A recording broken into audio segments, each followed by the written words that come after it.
my Boxster makes over 500 horsepower, so I did big brake upgrade front and rear to try and cope with that.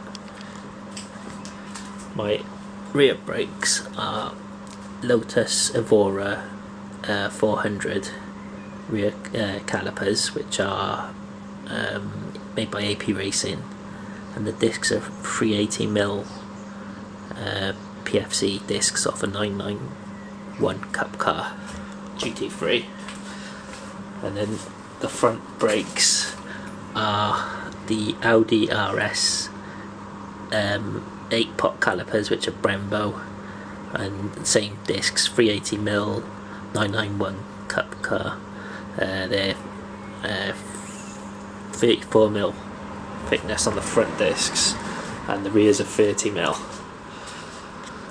So I got no issues with the brakes, like mechanically they're all good. I worked out I got a 25% increase in piston area on the front and a 54% increase in piston area on the rear, a 19% increase in the front disc size, 21% in the rear disc size.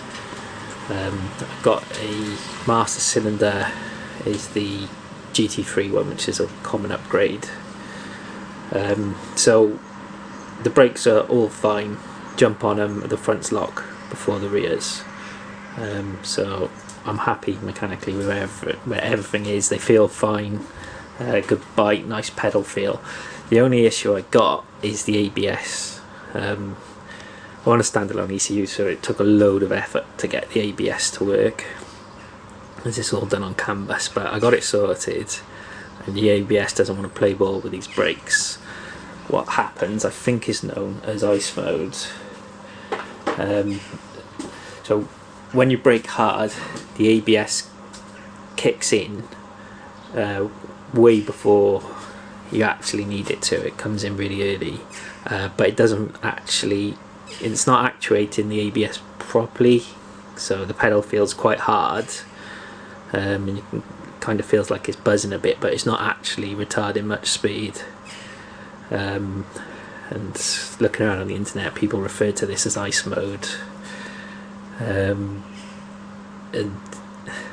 basically to stop, you've got to come off the brakes completely, and then you can jump back on them harder and it stops fine then. So I'll insert a little clip of that happening when I was driving through the Welsh mountains once.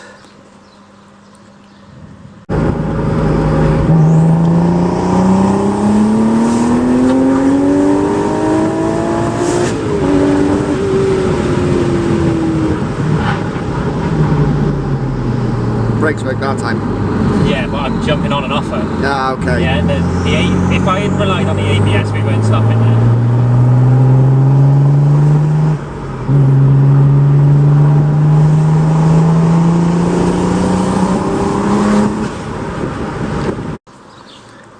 So I think the cause of this ice mode is down to the brake servo. I think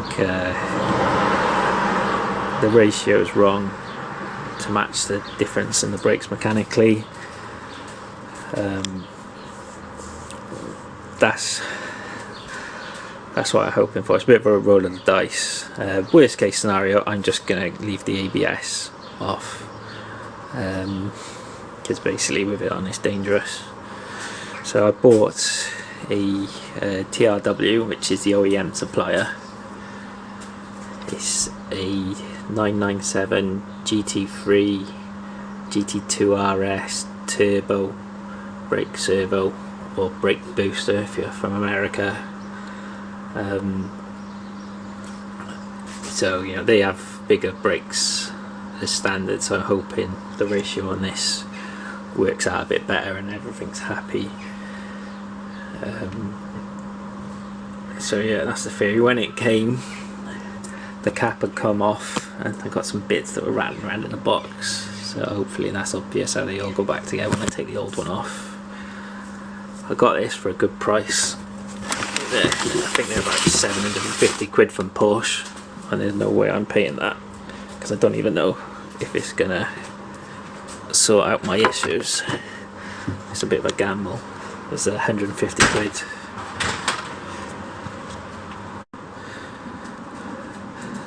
So the brake servo lives under this plastic cover. Now the new servo is way thicker, so it's going to move the master cylinder further out, and that cover's not going to fit, which is a shame because I spent ages getting that to sit nicely under it, and I like having everything tucked away. So I might see if I can pick up a GT3 cover, but I bet there's other differences and they won't fit, and it's hard to find parts of the spicy models that aren't stupid money. But yeah, so the plan is going to get this out. Likely going to have to disconnect all the hydraulics, which is a pain. And you've got these clips holding the lines in. I'll probably have to space them out further for the thicker servo. So it's not likely to be straightforward. I can't find anyone else that's done this. So I'll give it a go and see how I get on. For anyone that's planning on doing this, these bolts that go through the servo aren't long enough, so you need to order longer ones from Porsche. As a temporary solution, I'm going to be welding on a little bit extra, just as proof of concept, but I will replace these with the proper bolts. So I managed to get it fitted, didn't have to disconnect any hydraulics, which is good. A bit of a squeeze, but got it all sorted. So the pipes no longer clip into the bulkhead now, I just got them sat on the back of my charge cooler tank.